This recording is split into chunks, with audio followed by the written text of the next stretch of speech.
Maswerteng umaga po mga ka-STL. Narito na po ang resulta ng STL Bataan para sa araw na to, first draw. July 6, 2025, araw ng linggo. Naway ang mga natayaan niyo pong mga numero kanina ay manalo nawa ngayong umagang ito, 11 AM. Kaya kunin niyo na po ang inyong mga ticket. Narito na po ang resulta.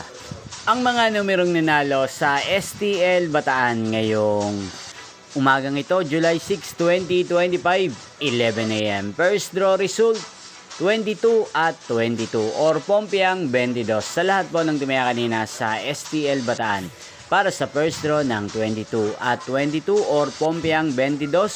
Congrats po sa inyo, panalo po kayo. At ngayong umagang ito sa STL Bataan, natin pong i-shoutout si Ate Edsel ng Bataan na nanonood po sa channel na to. Shoutout po sa inyo, Ate Edsel. Sana po iswertein din ang mga numero tinatayaan nyo sa STL Bataan. Hindi pong napanood ang resulta ng STL Bataan sa channel na to, Roderick Hernandez TV. Magkita-kita pong muli tayo mamayang 4 PM para second draw result ng STL Bataan. Thank you for watching.